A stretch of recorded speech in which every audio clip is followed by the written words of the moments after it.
Южный хужалыгы механизаторы Денис Гереев 5-ші сезон шегінді шешуді қатнаша. Елның елі исімі алдыңғылар рәтінде. Механизатор бұл елда сынатмай, күйылған норманы орттырып өтей. За смену я выполняю 40 гектаров, ну и бывает и больше. Земля у нас созревшая, хорошая. Денис Гереев кебек күйілған норманы орттырып шешуді айрыша зур тырашлық күйішілер шақты хужалықта. Ол hem тағын ике кырбатыры Альберт Захреддинов, hem Радик Гыльманов район башлығы Рави Кузиров қолынан рәхмет хаты hem бірдем Россия партиясының Нұрлы жерді бөлекшесі исіміне истәлеклі бөлек алды. Поддержать темп, тот, который набрали по району. Тем более это в отделении агрофирмы Южная очень хорошие темпы, поэтому и земля уже везде повсеместно участками поспела.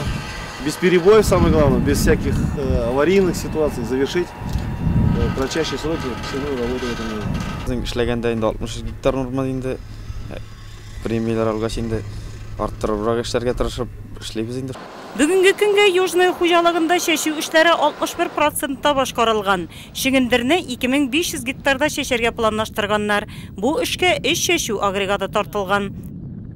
Хәзер основной менә шул шигендер калды инде бездә.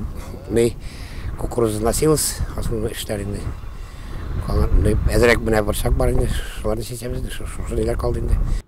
Мондай бүләкләр Сөләйманов һәм Нурлат агро хуҗалыкларының алдынгы механизаторларына да тапшырылды. Нурлат районы буенча бүгенге көнгә шешу эшләре 70% башкарылган.